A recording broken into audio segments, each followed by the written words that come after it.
Today is the last day we'll be speaking to the group down in Ghana, Africa from Centenary College. Tiffany Rice is on the phone with us at the moment.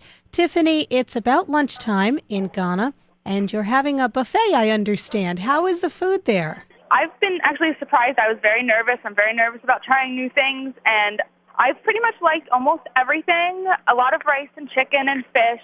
I haven't been the most experimentative one here with fufu and stuff like that, but I have tried quite a few different things, and I've really enjoyed it. I was afraid I was going to come down here and not eat for 2 weeks. I wasn't sure what I was going to do, but I've actually enjoyed it a lot. Today you're supposed to be visiting, or maybe you have already visited, the Kofi Annan International Peacekeeping Center. Have you been there yet today? Yes, we just came from there before we came to lunch this morning. What was that like, and what was that part of the trip about?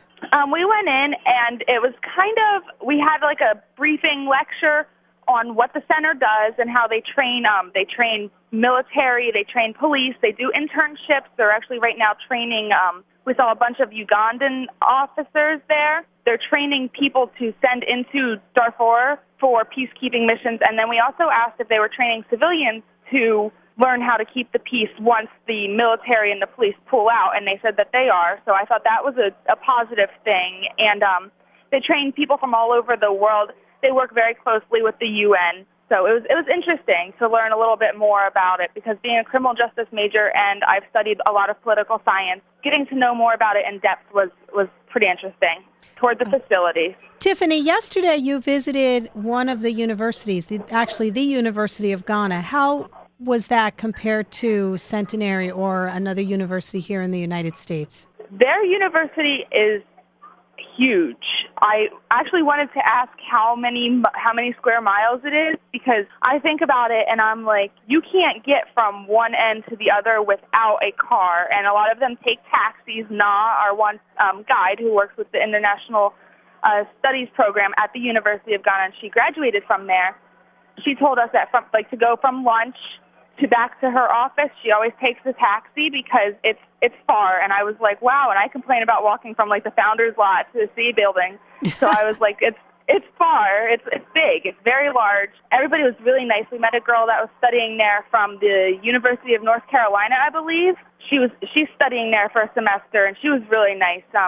We've met quite a few different people that are studying abroad for a semester. So it's been very interesting. What is the student population? Did they tell you that? They did not say. We pretty much all we did there yesterday was we went there for lunch, and we visited the International Affairs building where NA works. And we spoke with some people in there and how they do the International Studies program. It is an accredited university, so that if I wanted to study here for a semester, I could, and I would still gain the credits because it is accredited and it is recognized by the World Education Service. We asked what major subjects students come to study abroad, and most of it is African affairs and the social sciences, political science, and things like that. And everyone seemed to be very friendly and so nice. Everywhere we go, I'm like, it's very shocking for Americans because we're used to, even in the market, you tell somebody no, and they're like, okay, that's fine. They do pressure you to an extent, but then they'll leave you alone. They're nice about it. They don't hound you. And everybody at the university was very nice. We spoke to a couple people in the cafeteria, and then in the international building, we spoke to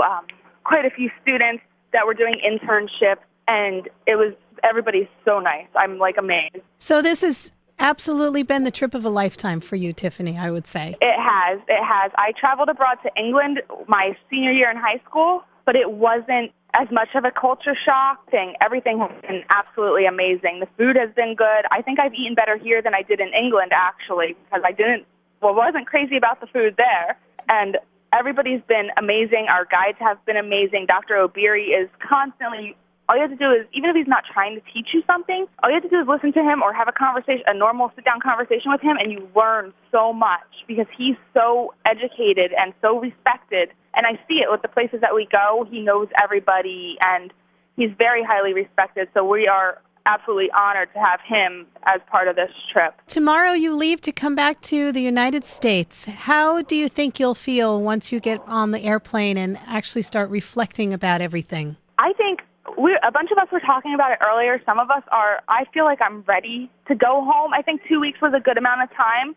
I would love to stay longer, but I feel as if we've had a very good experience. I don't think we missed too much. We've done a lot. Coming home and actually being able to sit down and reflect, because here you're constantly moving. We try to reflect, but you're constantly moving. And to come home and kind of compare it to everything at home is going to be an experience all in itself. I know I've changed as a person already.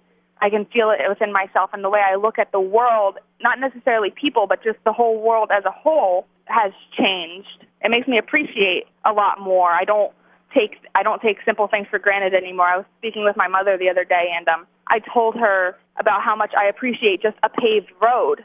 Like you don't think about a paved road because they're everywhere in America, but once you come here and like the one road when we were driving to the north, to Tamale, the one road felt like driving over railroad tracks for 4 or 5 hours, and I was talking about it, and I was like, it makes you appreciate simple things, such as having a paved road or having running water or clean water that you could, if you needed a glass of water, you could take it from your tap. It might not be the best, but it's safe to drink.